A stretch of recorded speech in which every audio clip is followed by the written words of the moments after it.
Good evening, ladies and gentlemen. I'm David Theroux, and I'm the president of the Independent Institute. I want to welcome you to our Independent Policy Forum this evening. As most of you know, we conduct these programs roughly monthly and feature outstanding scholars and other experts who have written important new books on important issues. And tonight is certainly no exception. This is the book that we're featuring today, Law's Order, by our speaker, David Friedman. I hope that everyone has gotten several copies.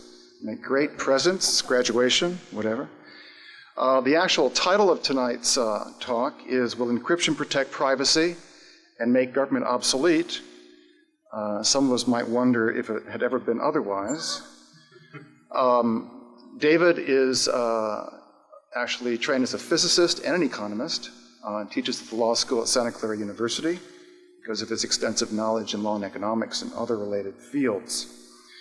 As many of you know, the Institute regularly sponsors programs like this. We're a public policy research institute.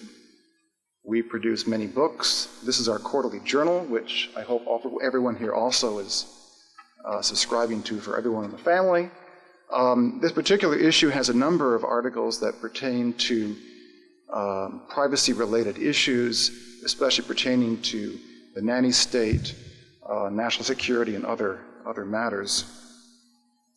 I wanted to recognize Robert Mondavi Wineries, who very kindly donate the wine that we have enjoyed, and also the Customer Company, which co-sponsors our programs. For those of you who are new to the Institute, in the registration packet you'll find background information about our program, including how you can become a member and receive discounts and the journal and many other benefits. We also invite you to visit our website. We have a superb archive of previous events available in transcript and audio and so forth, as well as information about many of our publications. Our next event will be on May 16th.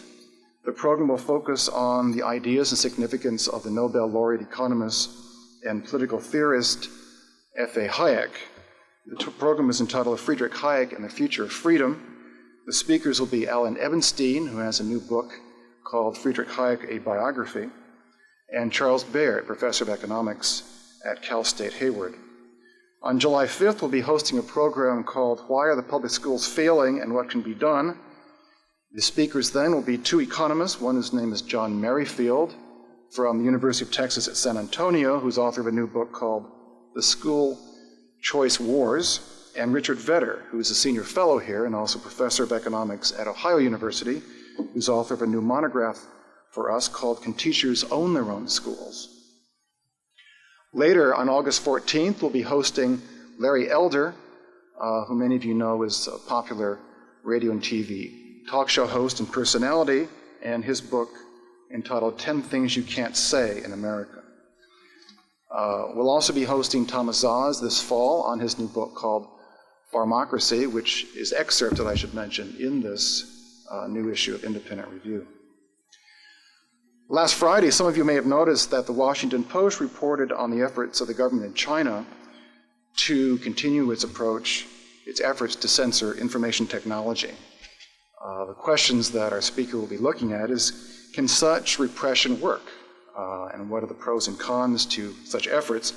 On the one hand, China was apparently ineffective in blocking the access that people tried to have to foreign news accounts related to the recent spy plane incident.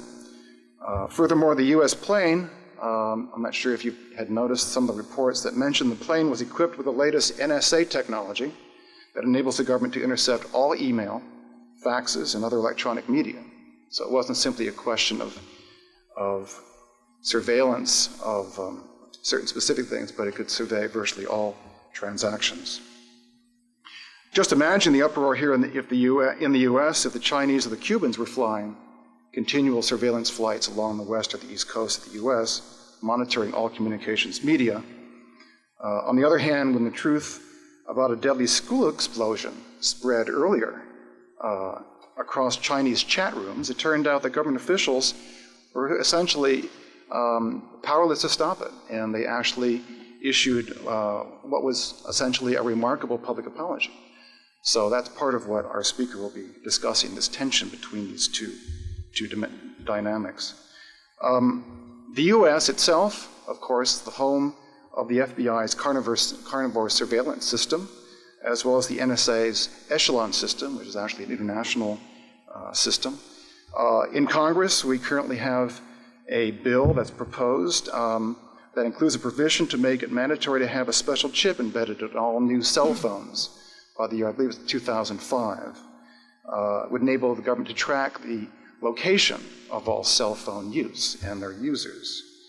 Clearly, the subject of privacy is no longer the exclusive domain of speculative thinkers or futurists. It is a fact of public debate. One of the questions to ask is, will privacy-enhancing technology improve faster than privacy-threatening technology? Should the government make standards of privacy? Should it enforce contracts in cyberspace, or would private law do a better job? Tonight, our speaker will discuss many of these issues. David Friedman, as I mentioned, is a professor of law at Santa Clara University. He received his PhD in physics from the University of Chicago. I went to the University of Chicago, but not in physics. He has taught at Cornell, University of Chicago, Tulane, UCLA, Virginia Polytechnic Institute, University of California at Irvine, University of Pennsylvania, and Columbia University. In addition to his new book, Law's Order, he's also the author of Machinery of Freedom, and if you haven't read The Machinery of Freedom, you've really missed a very important and, I think, stimulating book. Also, the book Price Theory and the book Hidden Order, which is also one I'd highly recommend. He's contributed to the New Palgrave. He is the author of many articles and reviews in many economics journals, such as the American Economic Review, the Journal of Law and Economics, the Journal of Political Economy, Economics and Philosophy, and so forth. David is also well known for pioneering some of the most creative and insightful critical analysis of government institutions and setting forth a non-state approach to social cooperation and human endeavor. I'm very pleased to introduce David Friedman.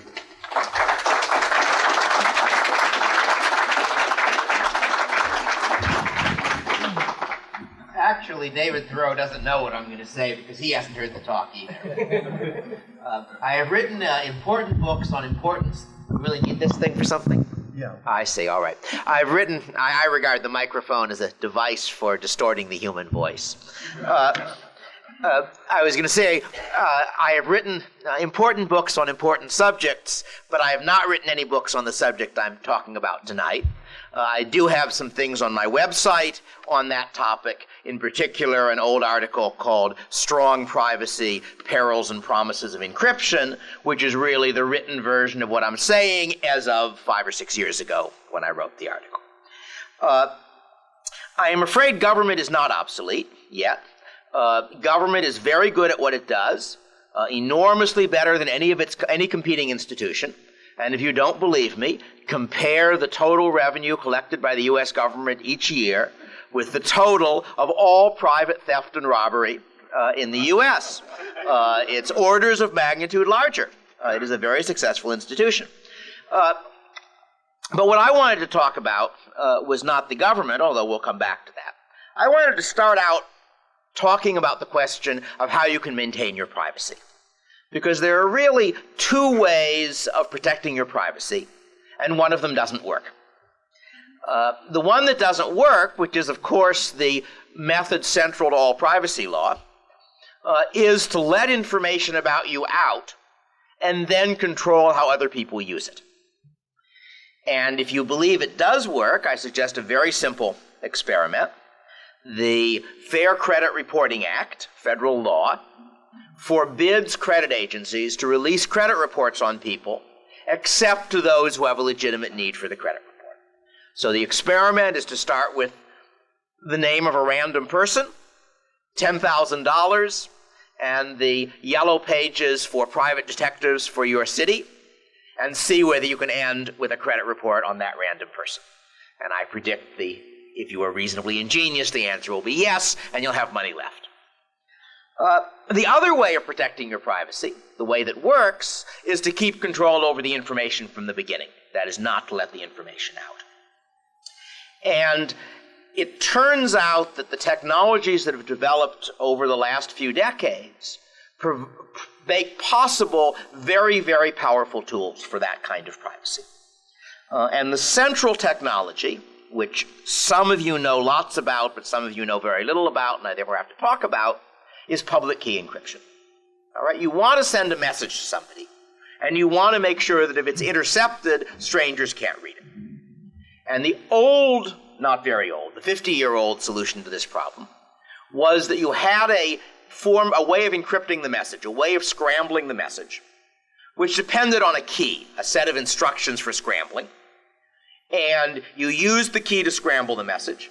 You sent it to somebody, and he used the key to unscramble it. Now, if you think about it, there is a fundamental problem with this technology. And the problem is that the reason you need encryption is that you don't have a secure communication channel. The reason you need encryption is that when you send messages to people, they might get intercepted. But then when you send the key to him, that might get intercepted too. And if the key has been intercepted, especially if you don't know it's been intercepted, then somebody else can read your mail. All right? So the traditional single key system has very serious limitations. It's workable for governments that can afford to send military attachés with briefcases handcuffed to their wrists hither and yon about the world. But it isn't very practical for the rest of us. And the solution is a mathematical discovery made a few decades ago called public key encryption. And the way public key encryption works is that you generate two keys. Each of these is simply a long number. And these keys have a rather complicated mathematical relationship to each other, which has the result that if you use one key to encrypt a message, that key cannot decrypt it. It depends on the fact that there are some mathematical operations that are much harder to do in one direction than the other. But the other key of the pair will decrypt it. So you roll up a key pair, and you declare one of the two members of the pair to be your public key, and you give it to everybody in sight. And now anybody who wants to send a message to you encrypts the message using your public key, sends it to you, and you decrypt it with your private key. And since your private key has never left your possession, you don't need any secure communication channel. All right? And if the people who are spying on you manage to steal a copy of your public key, that's fine. They can send you secret messages too. So it's a very simple and elegant idea. And I'm not going to try to describe the mathematics of it, but if you're really curious, if you go up on the web, there's a firm called RSA, which is, in a sense, the major firm in this business. And last time I looked, they had extensive web page explanations of how public key encryption works, at least how their algorithms for public key encryption work. It turns out that this single technology provides a whole lot of separate pieces that you can put together to get what I think of as a world of strong privacy. A world in which people can interact with each other with quite a high degree of confidence that no third party can know what they're saying, know who they're talking to, trace their financial transactions, or in any way get information about what they're doing. The first technology is encryption itself.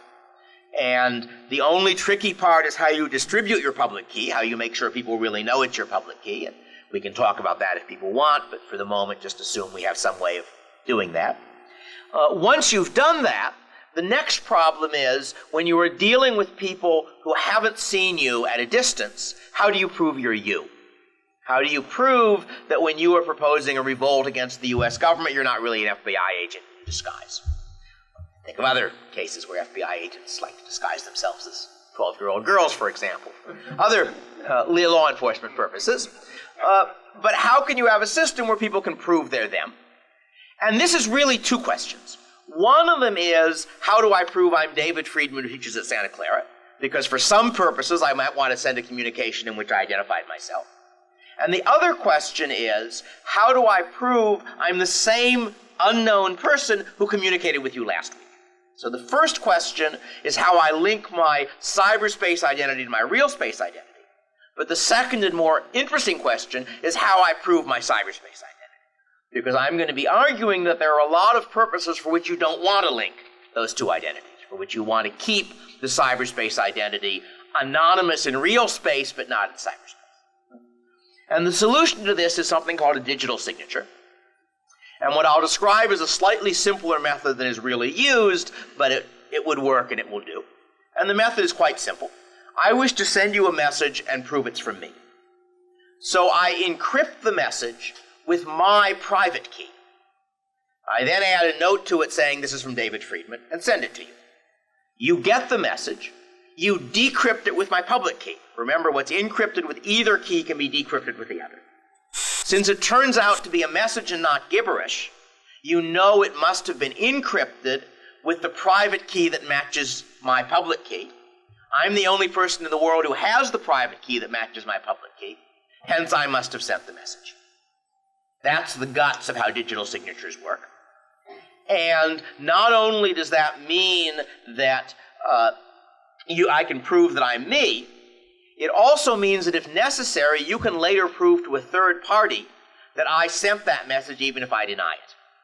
Because you now have in your possession the message encrypted with my private key. And the only way you can have gotten that is from me. So it provides not just identity, but non-deniable identity, as it were. It provides what a signature on a contract is supposed to provide, but much more reliably. Not perfectly. I could be careless and somebody stole my private key. That's my fault. But the only thing I've got to do, essentially, in this system is make sure that my private key is secret. And until I never have to show it to anybody, that should not be impossibly difficult. So we now have the ability to communicate securely and the ability to prove either my cyberspace identity or my real space identity, as I prefer. I should say the way I prove my real space identity is I go to some respected organization, say American Express or the Catholic Church or whoever you and I both trust. Which organization itself has its public key well known. All right, I really go to VeriSign, which is a private firm in this business, but no reason you would have heard of it. And that organization, I go to them and I show them my passport and I show them my face and I show them my driver's license and I show them my public key. And then they write what's called a digital certificate, which essentially is a statement intended to be read by a computer, which says, David D. Friedman, who teaches at Santa Clara and lives in the following place, has public key such and such. They digitally sign it with their private key. Now I can send anybody in the world who knows their public key that certificate. They check that American Express really checked that I'm me, and now they know my public key, and now they can trust my digital signature. So that's how I demonstrate my real space identity. For my cyberspace identity, all I do is the first time I communicate with you, I give you my public key, and thereafter anybody who can send you digital signatures which check with that public key is me. That's the basic logic. Now we can communicate with identity and with privacy, but we still have to worry about people seeing who you're talking to, because that's one common way of breaking privacy. And the solution to that, there are a couple of solutions, but the easiest one is something called an anonymous remailer. And the idea is very simple. When I want to send the message to you, instead of sending it directly to you, I send it to David here, who's an anonymous remailer, along with your email, and he forwards it to you. Now, of course, that doesn't work, because now if somebody intercepts it, they can read the email address and know. Or alternatively, they can just watch the message come into him, go out from him, see where it came from and who it went to. I'm assuming a spy who's watching the whole system. The beauty of these technology is that even with that spy, you're still safe. And so what I left out when I was describing it, is first I take the message. I encrypt it with your public key, because I don't want him to read my mail. Then I add to that your email address unencrypted, and I encrypt all of that with his public key, the remailer's public key. Now the message goes into him. He strips off the top layer of encryption, which is with his public key. He can now read the email address, so he forwards it to you. Observe that somebody who intercepts the message when it's coming from me can't read the email address because it's encrypted with his public key. And somebody who's watching him can't tell which incoming message matches which outgoing message, because of course, since he's in the business, he's running 6,000 a minute, and the messages look different when one layer of encryption is stripped off. All right. Now you say there's still one remaining problem, and that is that David may be working for the FBI. That's all right. That's all right. It wasn't your email address that it was being forwarded to. It was the email address of another anonymous remailer. And there was another layer of encryption and another email address. And of course, I don't trust him either because, the FBI has been very energetic nowadays. So that was going to another one. So my email message bounces through 10 anonymous remailers before it reaches the intended recipient. And if you think of the logic of the system, unless all 10 are working for the same bad guys, I'm safe.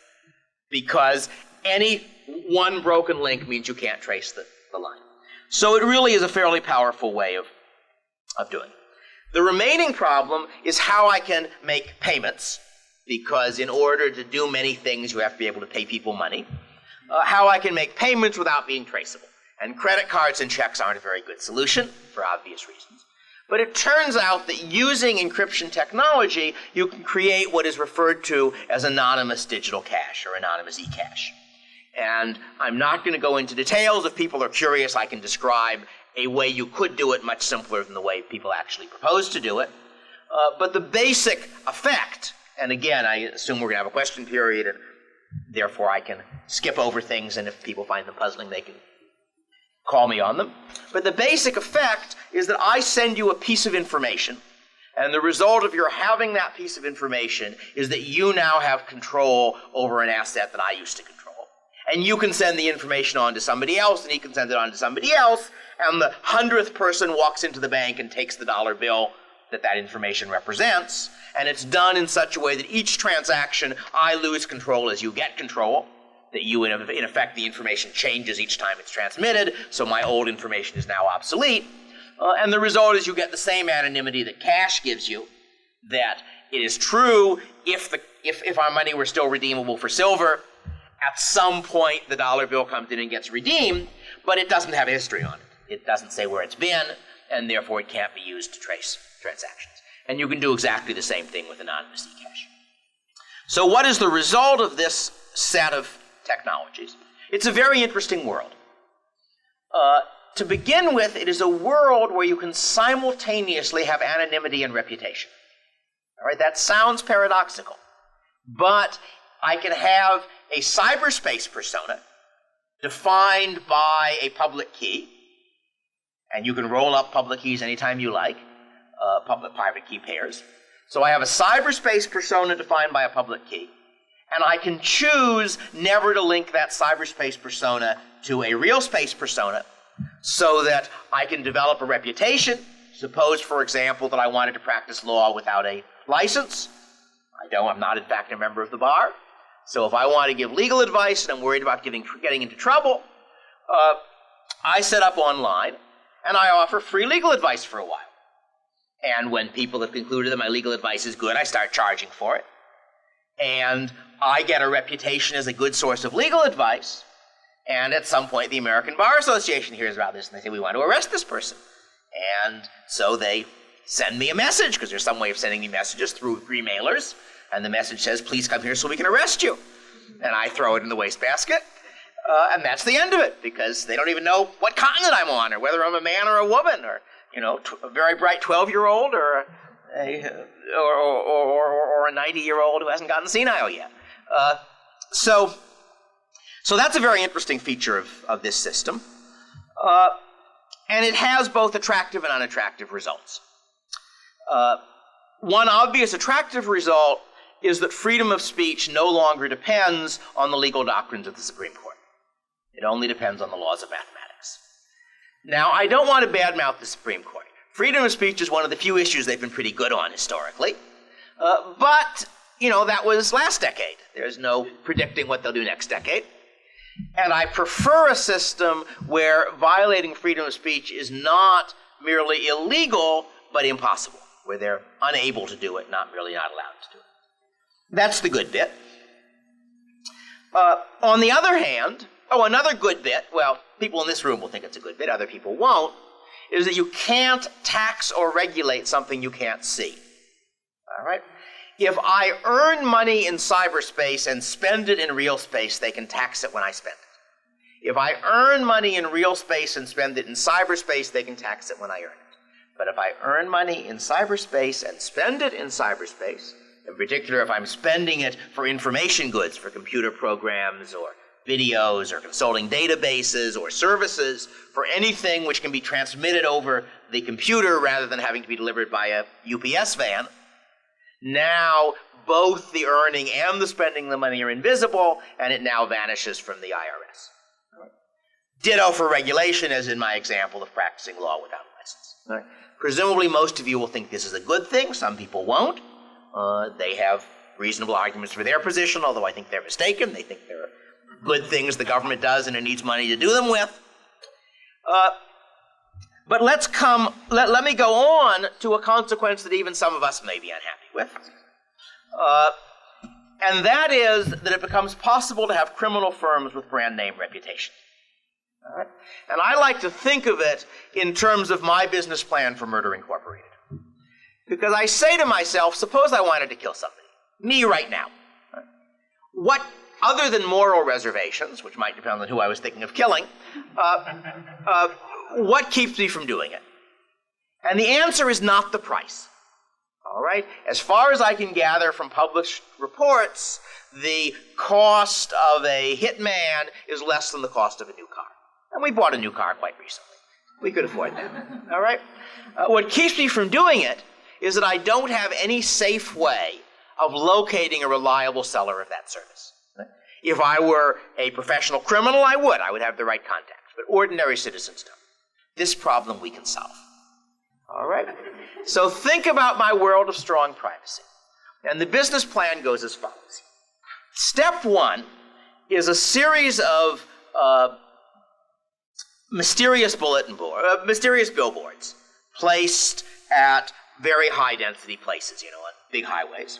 And all the billboard has is a series of numbers, digits, and the statement, write down this number.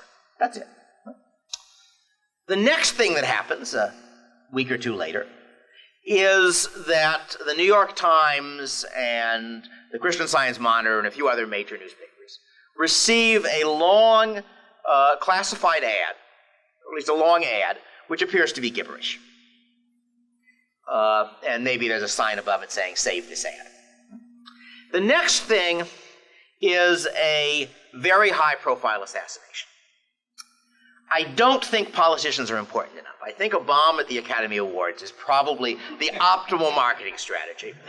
But you might manage it, say, at the World Series instead, on the field, of course. So, in any case, we in some way kill a bunch of people who get a lot of attention. And as soon as that happens, emails go, of course, through anonymous remailers, to all of the newspapers that we published this ad in, pointing out that if they take the number which was on that billboard and use it to decrypt the ad, they will find something interesting. And what they will find is a description of our assassination published 2 days before the assassination occurred. So we have just demonstrated two things. One, we have an organization that is willing and able to kill people. And two, what its public key is. All right? The rest is details. We now, since all the world has our public key, all the world can send us messages with confidence that nobody else but us can read it. All the world can check that messages from us are really from us. We are going to have to set up some protocols for getting messages to us through remailers, but that shouldn't be too hard. And now people can buy our services. We are Murder Incorporated. That was also in the encrypted ad, of course. And we are looking for business. All right? So that's the unattractive. That's the downside of strong privacy. And you can think of other less exotic cases. For example, trade secrets incorporated. We buy and sell. Or a pirate archive, which sells other people's intellectual property at a penny on the dollar in anonymous digital cash. So there are a bunch of opportunities for criminals which exist ultimately because this technology prevents the enforcement of law, of certain kinds of laws. And although some laws shouldn't be enforced, some should, such as the law against murder, and both are becoming harder. My prejudice is that weakening government is on net a good thing, but that doesn't mean that it has no bad consequences. Let me, however, raise a very general point about technological progress. with some specific applications. And that is that technological change makes some things harder to do and some things easier to do. And when something you want to do gets very hard, what you ought to start thinking about is there some other way of achieving this objective that's just gotten easier? And in this case, at least a partial solution to Murder Incorporated is that if I am going to do things which will make people want to murder me, I do them online with my cyberspace identity, because there's no way that Murder Incorporated can get a bullet through a T1 line. All right? So the same technology, on the one hand, makes murder easier by solving one of the problems in arranging for murder. Of course, they still have to kill people. You can still protect yourself in real space. It takes a bullet in real space. But at the same time, it makes one of the defenses against murder, namely anonymity, easier. And of course, that suggests some of the reasons why people may choose to do business anonymously. That the reasons for you and me aren't all that strong. I mean, tax evasion is very nice, but it's not worth enormous amounts of trouble. And in fact, I don't encrypt at the moment. I don't have many secrets. But there are quite a lot of people who live in countries where, difficult though it may be to imagine, property rights are considerably less secure than they are here. And where letting either your government or your neighbors know that you're rich is very risky unless you've made an adequate investment in political influence.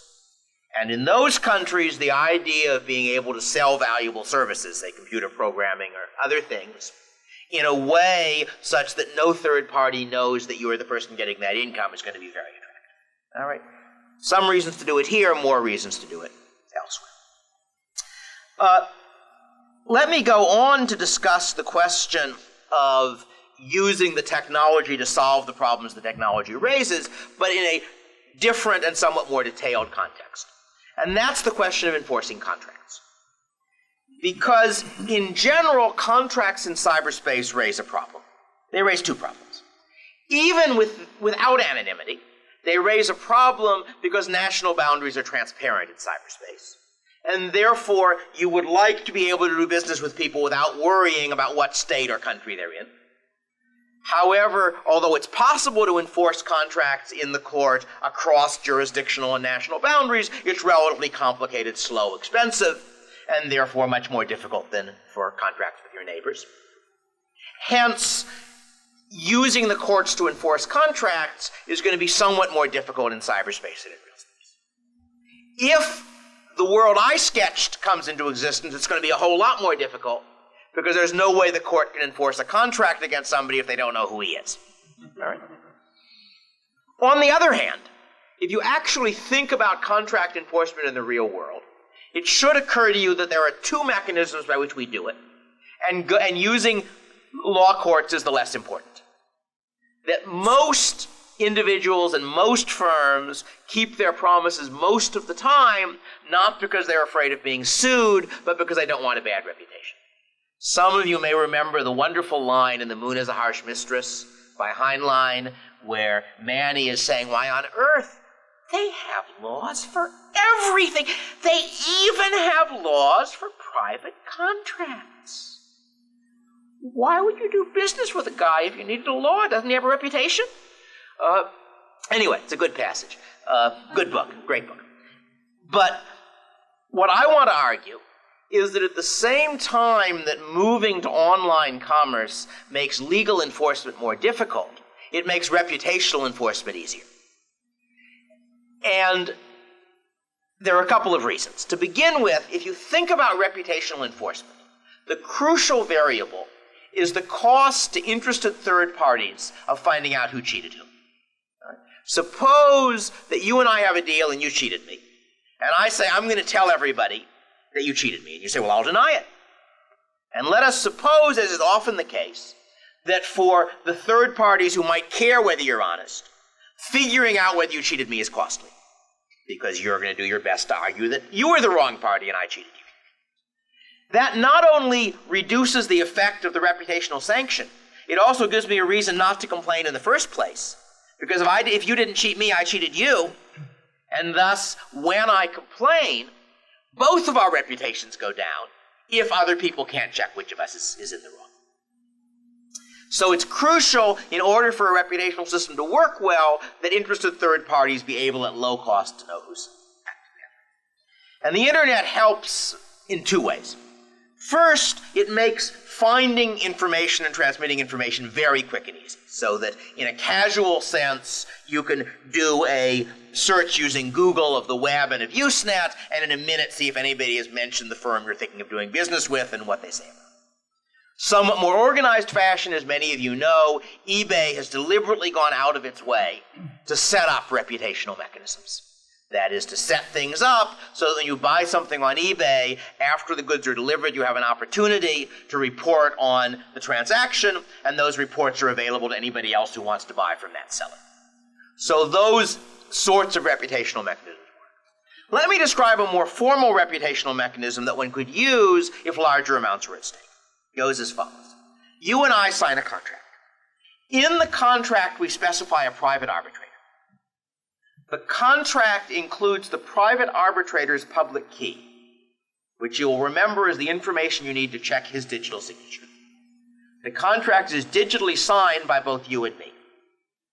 Now, you think I violated the contract. You demand arbitration. The arbitrator rules that I owe you $10,000 in damages. I refuse to pay. The arbitrator writes a brief statement that I agreed to, that he would be the arbitrator of disputes, that he gave a verdict, and that I refused to pay the damages. Digitally signs it and gives it to you. You now have a package.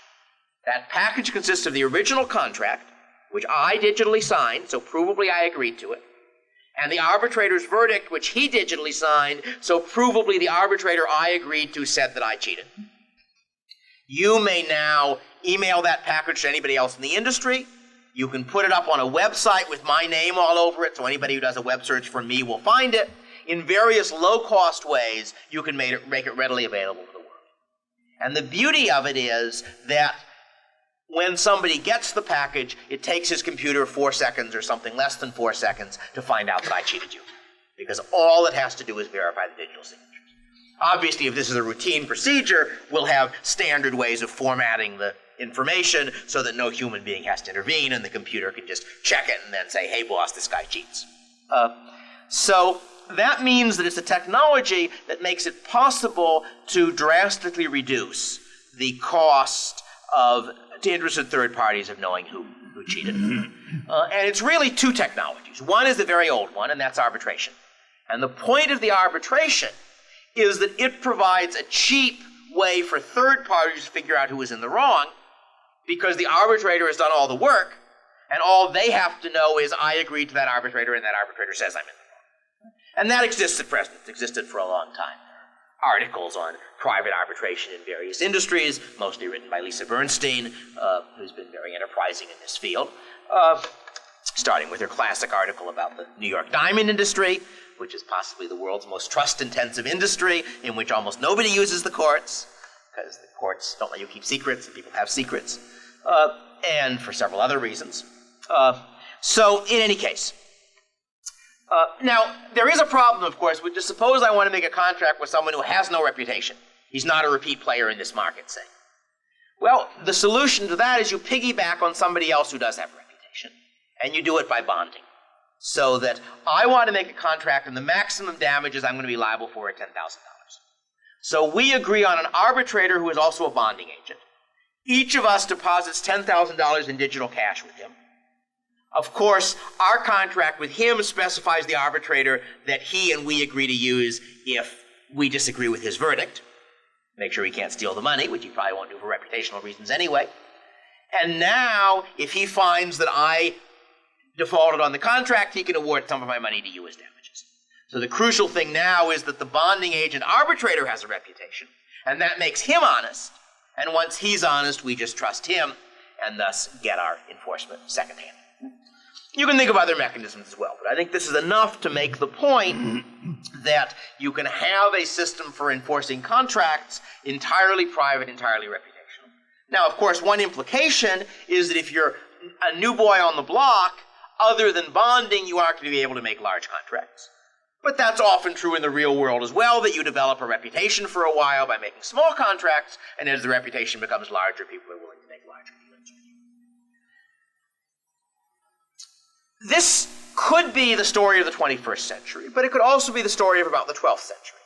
Because as many of you may know, our present system of mercantile law ultimately has its roots in the Lex Mercantoria, which was a legal system that was evolved by the fair courts of medieval Europe entirely as private law. That is, this was a context where you had lots of small governmental units with varying legal rules.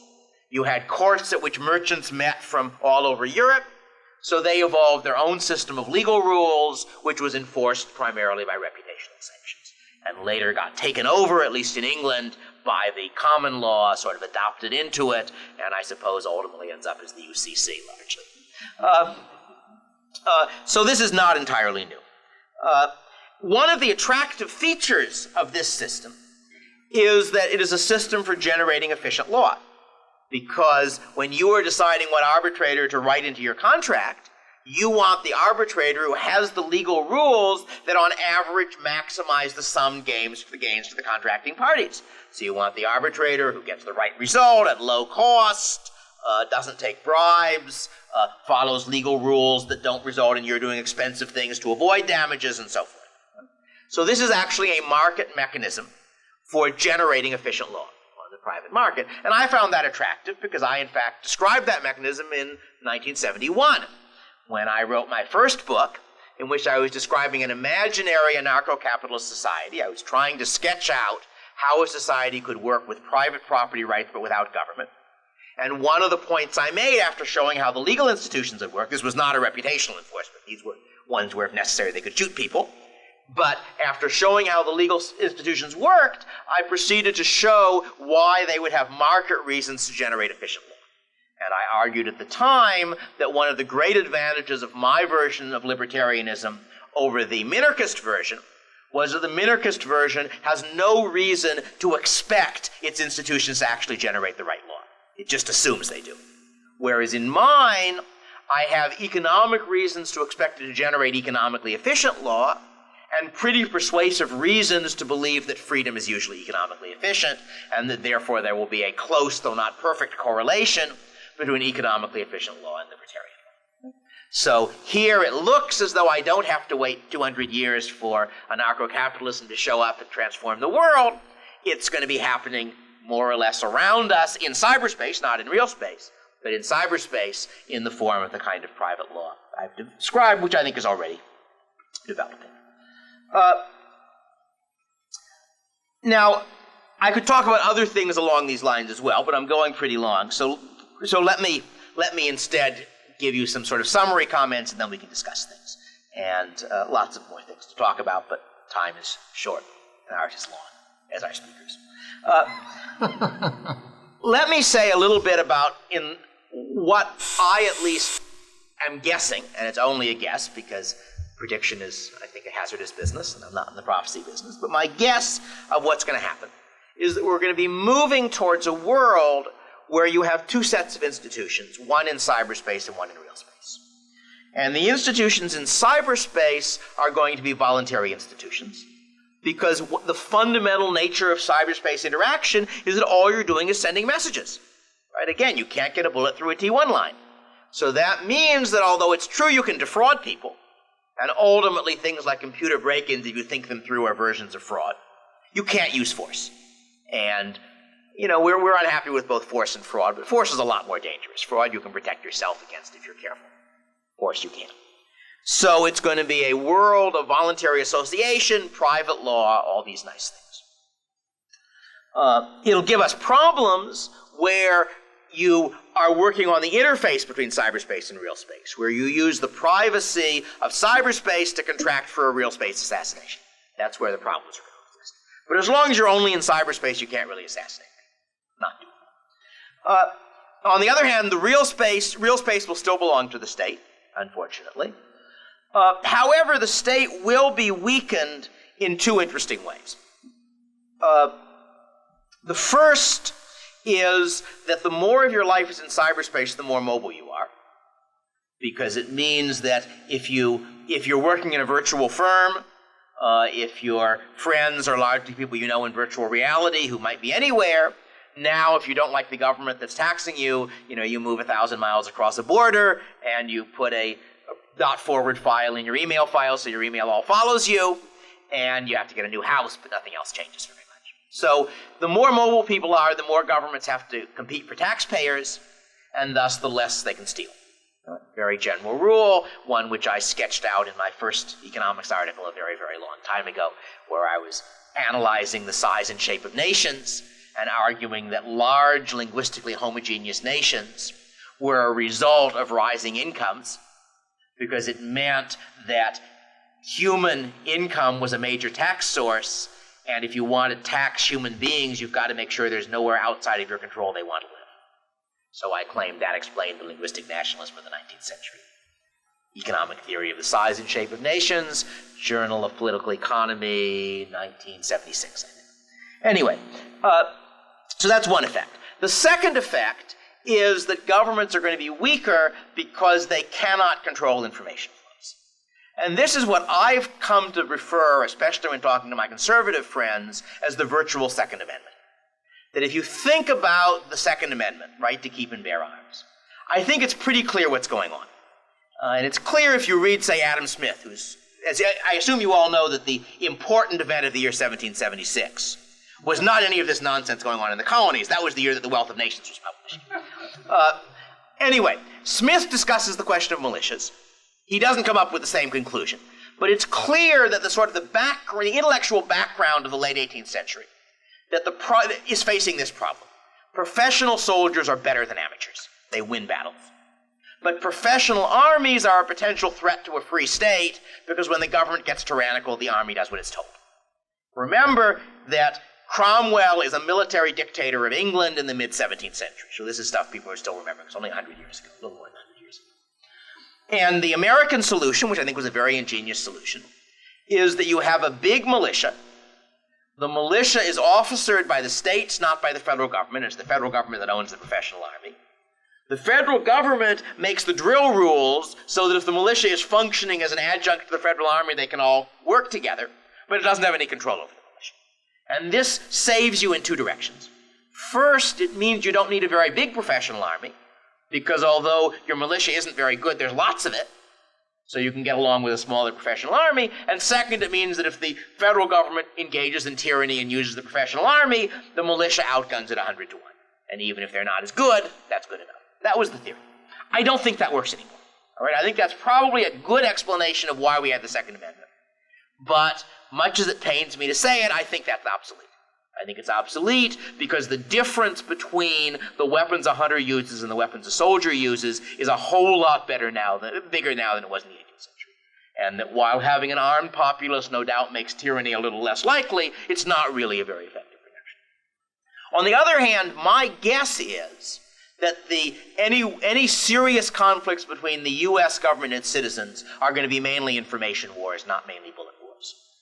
And for information wars, I want to argue, widespread use of public key encryption is the virtual equivalent of the right to keep and bear arms, because it means not that government isn't allowed to do bad things, but that government doesn't have the power to do bad things. See, that's the elegance of the Second Amendment. It's not saying, the Second Amendment doesn't say government may not establish a tyranny. The Second Amendment says we will set up a situation in which if they try to establish a tyranny, they will lose. Right? And that, it seems to me, is also the attractive feature of widespread use of strong encryption, that it means that if they try to censor people, they will lose in the long term. So that's my view, at least, of the future we face. Now, the final question is, why won't they stop it? Because I've got to tell you, I'm not the first person to think of these things. All right?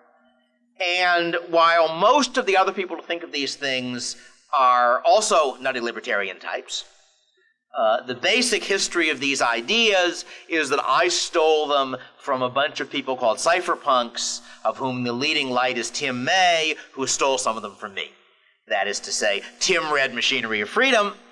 He then took what he knew about online stuff, which I knew nothing about when I wrote the book, and evolved my ideas and other ideas into his ideas about the sort of crypto-anarchy I've been describing. and then I stole the ideas back from him, which is only fair. But there is another set of people who've been thinking about these things for a long time, and they're very smart people, and they all work for the National Security Agency. All right, they're the other encryption people. So the bad guys know about it too. All right. Why, therefore, has encryption have the attempt to regulate encryption, of which the most famous was the Clipper chip initiative, which some of you know about, and there have been others. Why have they so far been flops? And why do I think, though I could be wrong, but I think they're going to keep being flops, at least in the US? And the ultimate reason is because governments have very short time horizons. All right? Think about the question of to what degree you are willing to accept a cost now for a benefit in the future. The critical question is whether you have secure property rights. All right? You're thinking about planting black walnut trees, and they take, let us say, 40 years to mature. In a world of secure property rights, you plant the black walnut trees. In 20 years, you sell that forest to somebody else who's willing to wait another 20 years. 20 more years, he harvests the trees. And it's worth making such long-term investments. In a world of insecure property rights, by the time 20 years have passed, the odds are very high that somebody has stolen your walnut trees or the land they're standing on, someone, either a government or a private party. And therefore, you only make investments with short-term payoffs. In our political system, political actors have insecure property rights. All right? President Clinton could rent the White House. He couldn't sell it. That's an important fact. He didn't own it. What does that mean? It means that Clinton was not willing to accept short-term political costs in order to make sure that the president 20 years later could collect taxes. All right? But if you think about the nature of encryption regulation, because encryption and digital signatures are key technologies for making online commerce work, because in online commerce you're moving lots of valuable information and money around, and you can't do it if you can't protect it, it follows that serious limitations on encryption are going to make it much harder to develop online commerce, and they're going to do it right now. That's going to be a big political hit now. Why will they do it? In order that we can't cheat on our taxes 10 or 20 years from now, but Mr. Bush doesn't care about 20 years from now either. So that's why the prediction that I made back at the beginning of the Clipper chip stuff, which so far has held, is that the political actors won't be willing to take the short-term hits that they need in order to block this, assuming they can block it. And once it's well established, it's very hard to do anything. So that's my guess. I may be wrong. I'm doubtless an optimist by nature, but I think that's what's been happening and is going to continue to happen. Who is it who tries to block it? And the answer is, it's the long-lived bureaucracies. Because the NSA has much more secure property rights in its turf than Clinton does in his. So does the FBI. So it's been the NSA and the FBI pushing it, and it's been the Clintons not getting pushed, because they'd be the ones who'd have to take the heat, and they don't want to take the heat. And so far, at least, that's worked. It may or may not continue, but that's my guess. So therefore, my guess of the future we face, and I may be wrong, but my guess is that it's going to be a future where people who choose privacy can in fact have it. Take a few years to get all of the infrastructure established, to get email programs modified so they automatically keep track of keys and encrypt and decrypt without you having to worry about it. On the other hand, some of it's happened very fast. That encrypt, as you may have noticed, anytime you do anything on the web, you're every once in a while running into secure pages. And what does that mean?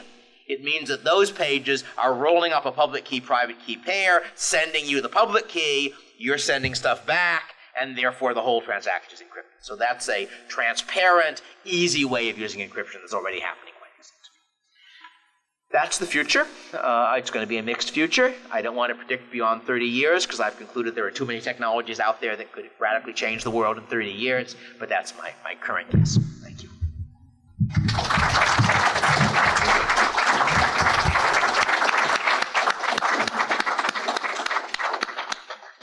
So, if anyone has any questions, Carl has the microphone, if you just wait for that. And David, you want to just field the questions yourself? Sure. Yes, I was delivering that talk from a pocket computer. And it's a lovely pocket computer, and I'll tell you all about it later. What was the first question? Yes. Yeah, I see a couple of bootstrapping problems. although encryption is being used regularly over the internet, what's being encrypted is basically credit card transactions, which are eminently traceable and taxable. And the two other problems, there's a long string of dead companies who have tried to do digital cash, and I don't see anything forthcoming in the near future that will be successful. And also, to deny the government tax revenue, basically both parties have to be able to spend the dollars that they earn in cyberspace. As soon as they get taken out of cyberspace, it's taxable. So you can't do even though you could buy something from IBM that's an information product and pay them anonymously, because they have very many feet in the meat space world, the government's going to tax them. Well, but to begin with, you're assuming, it's interesting, you're assuming a world where every time IBM makes a transaction, they have to tell the government whether they know whether the other party is reporting it? No, just that their income will be taxed. Yeah, but yours won't. Yours will be only if the government can somehow use them. But since you might well be outside of the jurisdiction, they don't try to tax German purchasers of information stuff from IBM. So therefore, you're still free. IBM is being taxed, but prior to that, IBM and you would both be taxed.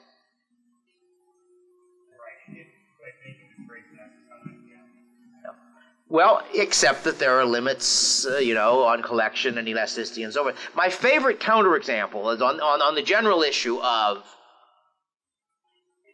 clearly impossible is always too strong a statement for the real world.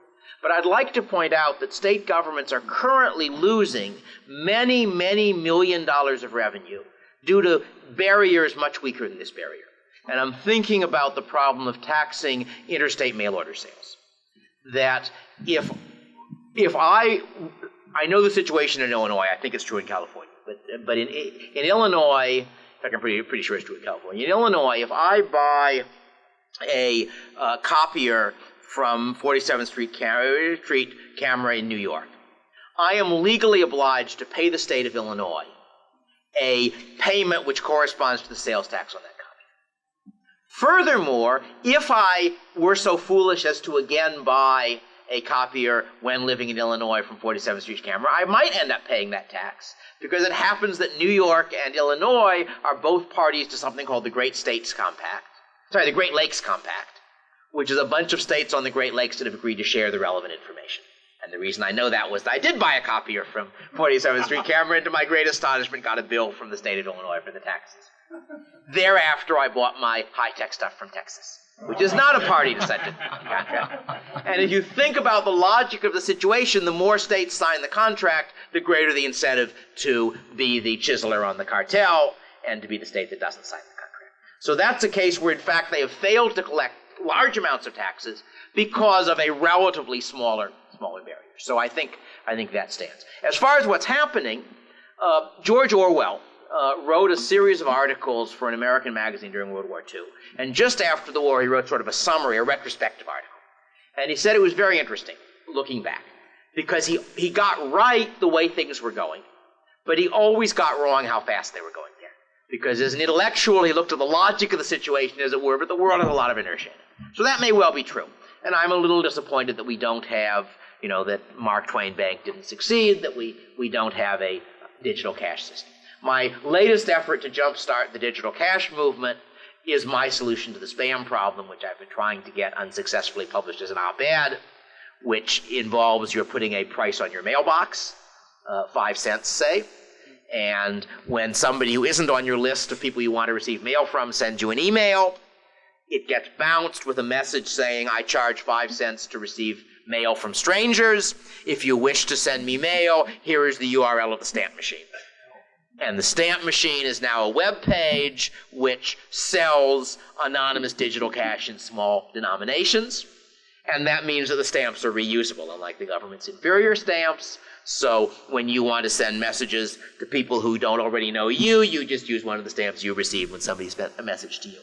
And that seems to me a nice, innocuous idea. And if I can get it going, it's one way of jump-starting e-cash. And I think privacy advocates will be happy with the idea that these small denomination things are being done in an anonymous fashion because you don't want to be able to trace people's people's letters back and forth, but of course, we can all do arithmetic, and 100 million 5-cent stamps is a lot of money. And, computers multiply real easy.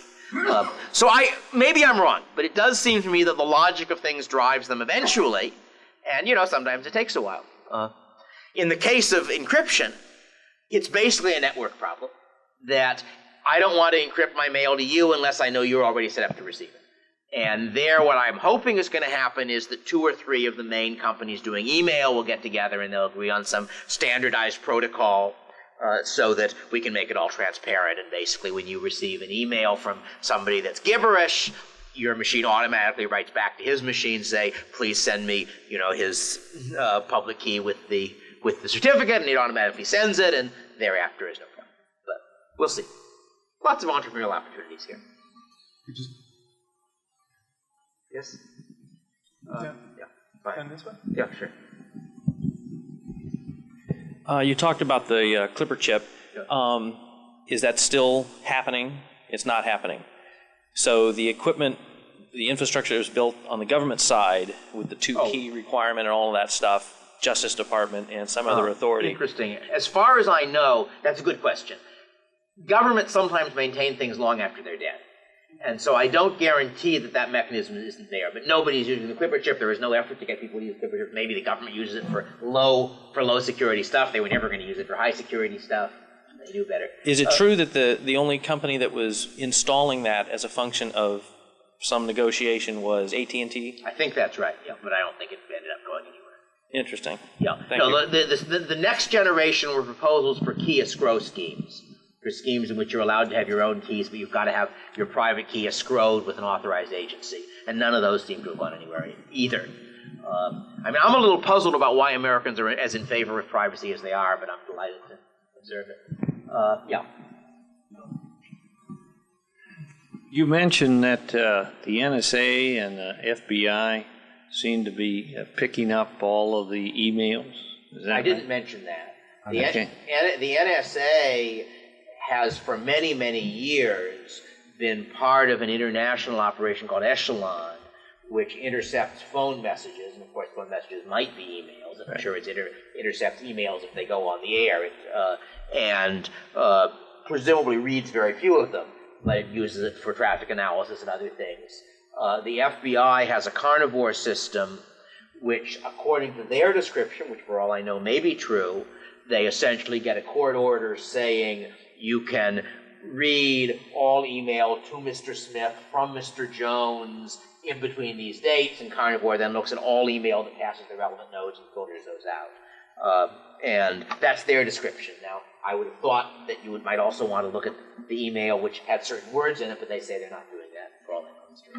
But I guess what I'm looking from is the macro standpoint, and I'm trying to put a limit on kind of helping encryption just by it kind of the decay mode or of data is that if the government or entities are intercepting every email Yes. that goes on, Yes.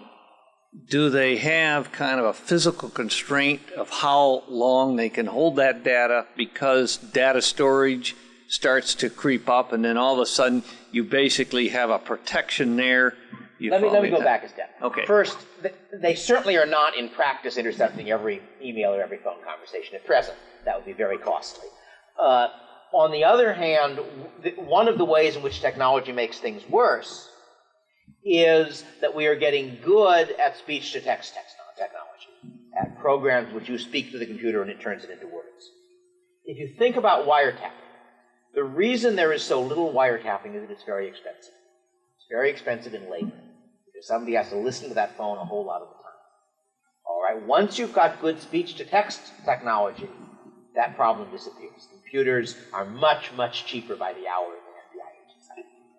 So it becomes possible to tap 1 million phones, have it going to computers, the computers do speech-to-text, they then scan for keywords, they throw out 99.999% of the stuff, they tape record the rest, and when the right keywords come up, they call a human being over to me. So that means that one of the privacy threats is that the cost of wiretapping is much lower. And that's especially disturbing if you know that the CALEA, the Assistance to Law Enforcement Act, essentially required the phone companies to make it possible for the federal law enforcement to tap very large numbers of phones at once.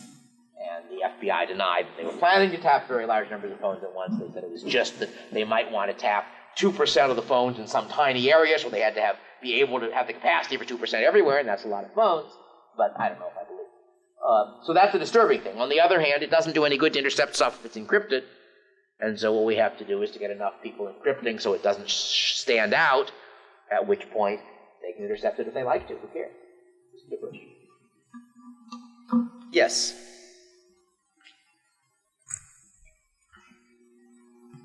I'm interested in one aspect of the enforcement is sort of a transactional hegemon. For example, the Bank of International Settlements and their interest in getting taxation out of currency transactions. You've got your private currencies flying back and forth, and they've got enough clout through money to make governments per se write rules to keep the one man out from doing what it is that they're interested in doing and setting up a Grand Cayman Bank or whatever the heck it is that's going to do that. So it's kind of a game theory question as to how you see that shape.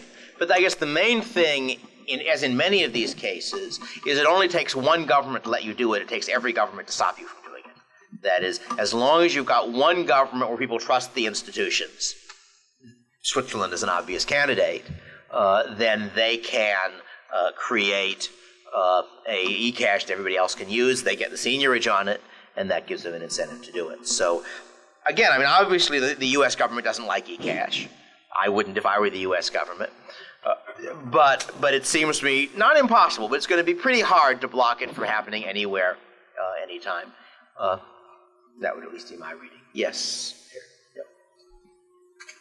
Yeah. This might be off the topic, but what's your take on Napster? What's my take on Napster? I argued, I think back in my strong privacy piece about 6 years ago, that intellectual property in digital copyright in digital intellectual property was not going to be enforceable much longer, just as a technological fact. You may be able to defend property in intellectual property, but not through copyright laws. That is, there is the possibility that technological protection may work well enough so that you can use the equivalent of barbed wire fences to protect your property. But it seems to me that once you've got lots of computer networking, it's going to be very, very hard to prevent widespread piracy of any kind of digital intellectual property. And I think that's what's now happening with music. And Napster, of course, was a bad design because it had a centralized system and therefore could be hit. But my understanding is that some of its competitors don't. And that with a decentralized system, especially with use of encryption, it becomes very hard to find anybody to sue other than the ultimate users, and you at least are a little reluctant to try to sue a whole lot of 14-year-olds for listening to your music. So yeah, I mean, that would be my view, that they can win in the short run, but I think they're going to find that if you want to make money by producing digital IP, you have to either work out an effective barbed wire system, which is what Intertrust, for example, is in the business of trying to do, or you have to make your money indirectly in various ways. That you could, for example, have a song which is given away for free, but you license a firm that wants to put that song into its advertisement. That firm is a real space entity. It needs your permission, and so you make it valuable by giving it away and then use it in that way. Or you give away the songs and then charge for the concerts. I happened to be reading a book that Bill Buckley published a while ago, which was a selection of his speeches over the years. And he comments in the preface that the secret that authors don't tell is that giving speeches pays much more per hour than writing books. And if you look at the history of people like Mark Twain, that was true then too. So that's a case where you use tie-ins, as it were, to get your revenue. And my guess is that that's the direction it's going. And of course, I'm doing that quite extensively. That is to say, my webpage has got the full text of 2 books and almost all my published articles. 3 books, actually, one from my hobby that my wife and I wrote. And from my standpoint, I'm collecting my revenues not in money, but in spreading ideas I want to spread, getting a reputation, which gets me invitations to talk to nice audiences, and gets me a few free pretzels and one free book in this case, and other things of that sort. So I think that's likely to be the world. Yes? Is not the interception of these messages by the government a violation of the constitutional defense, the requirement for search and seizure for warrants? No. To begin with, there is no constitutional prohibition to prevent the government of New Zealand from intercepting U.S. phone calls, and the fact that the government of New Zealand happens to be an ally of the government of the U.S. is irrelevant. The National Security Agency will tell you with a straight face, probably truthfully, that if their people discover that a phone call they have intercepted has one end in America, they will throw it away and won't listen to it. But of course, they have no obligation to make the Australians, New Zealanders, and English agents who are working in the next room do the same thing. As far as the FBI is concerned, the FBI's position in the matter is that Carnivore is working with court orders, and it is simply a way of implementing a court order that says that they can read certain mail, that's a warrant. I've, in fact, constructed an argument which, for all I know, the FBI hasn't quite made, though they've gotten close to it, which is that if you have a computer listening to tapping phones, you don't even need a warrant. The argument, which might, for all I know, fly, I'm not sure, is that as long as it's only the computer, that's like a pen register. That's something where no human being has listened. So what you do is you have your computers listening to 100,000 phone conversations. 7 of them, the computer reports to you. It doesn't say anything about what's in it. It just says it meets our search requirements. And your search requirements are a complicated filter depending on the words in it. So you then, no human being listens to it. We're assuming for a moment the FBI is playing by the rules. You now go to a court. You now go to a judge and you say, I've got these 7 recorded messages that no human being has listened to, so I haven't needed any warrants yet. I now want you to give me the warrant to listen to those messages. What is my probable cause? The fact that my computer beeped. That my computer says it meets those. Now, I haven't seen the FBI quite make that argument for Carnivore, but I'm not entirely sure it wouldn't succeed in a court, because you could, argue that, this is how you're deciding which things you want to ask for warrants about. Right? Anyway. So yeah. Sure. About the model you were discussing in the first part of the talk about enforcing against fraud by using reputation rather than force, it seems to me that the market has already shown in the case of cyberspace in particular that doesn't work. There have been at least 2 cases I know of online casinos in the Caribbean that were well reputed and did a lot of business, and then all of a sudden closed their doors and disappeared with a lot of their customers' money. And because they had, as you say, only a cyberspace identity, nobody can find who it was and sue them. Yeah. I'm afraid you have a stronger definition of work than I do. That I assume that all human institutions will sometimes produce undesirable results, and I assume that a working system of contract enforcement does not reduce the level of contract violation or fraud to 0. It merely reduces it low enough so that we can have a livable and workable society. Yes. Yeah, back there. That would argue for pooled risk in the guarantor of... For what? That would argue for the use of pooled risk in the guarantor of the reputation. Is that... That is, if you think of... There are certainly going to be cases where you'll want insurance institutions, if that's what you're saying. Yeah, you might have, just like my bonding case, you might have organizations which themselves have large reputations, and therefore, at a price, guarantee other people smaller reputations. Yeah. What was the name of that 1971 book? Machinery of Freedom. Machinery of Freedom. Yeah. I think it was 70. It might have. It was written in 71. I think the publication date is either 72 or 73. But Other questions? My webpage, www.daviddfriedman.com. All right, all done as one word, daviddfriedman.com. If I'd only applied about 2 months earlier, I could have had davidfriedman.com. Alas. So I didn't buy it. How much would I pay for it? That I don't know. The question hasn't arisen. But it's an interesting question. But in any case, so you will find lots of stuff there.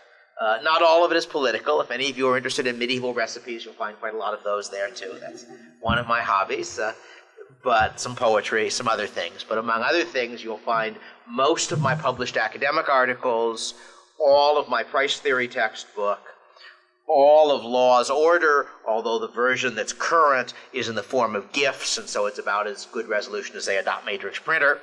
But it's supporting my system of virtual footnotes, which means that the icons in the margin of Law's Order, when you go to the web page, those icons are links, so they take you to additional stuff, which was my idea for that book, and selected chapters from other stuff and lots of articles. So, and even some of my Usenet posts arguing with objectivists and stuff like that.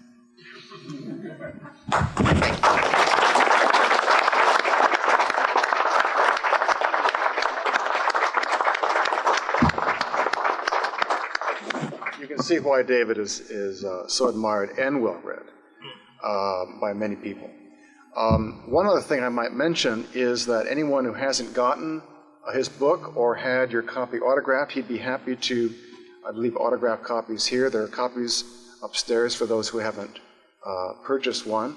Also, if I could make another plug for something that we did here, this is a book that we published through New York University Press by one of our fellows. His name is Bruce Benson, called To Serve and Protect. And if you're interested in the ideas of private law and non-state organization, I think you'll find this to be quite intriguing. If there are anybody here who would like further information about future events, let me know.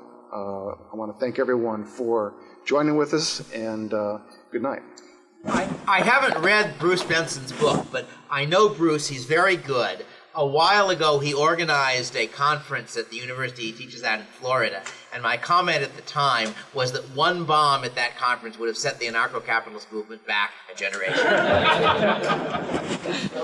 There's a great review by Andy Morris of the Oakland University College of Law.